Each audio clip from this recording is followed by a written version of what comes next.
আলহামদুলিল্লাহ, আমাদের ঘাসের যে প্রজেক্ট ছিল, ঘাসের জমি কাজ চলছে। দেখেন, বাউন্ডারি কাজ চলছে। বাউন্ডারি বলতে আপনারা নেট দিয়ে দেব, পিলারের কাজ চলছে। পিলার দেওয়া হচ্ছে কারণ ছাগল ভেড়া বিভিন্ন, এখন তো বুঝতেছেনি, নিরাপত্তার জন্য বাউন্ডারি পিলার দেওয়া হচ্ছে।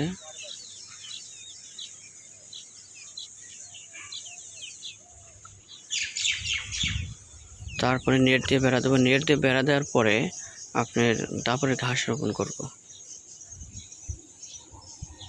কারণ আপনি আগে যে কোনো জিনিস আগে নিরাপত্তা দেওয়ার পরে আপনি সেই জিনিসটা করতে পারেন। কারণ এখন যদি ঘাস লাগাতেন তাহলে ঘাস আর থাকতো না। এই জন্য আগে চারদিকে যাতে কোনো রকম ছাগল ভেড়া বিভিন্ন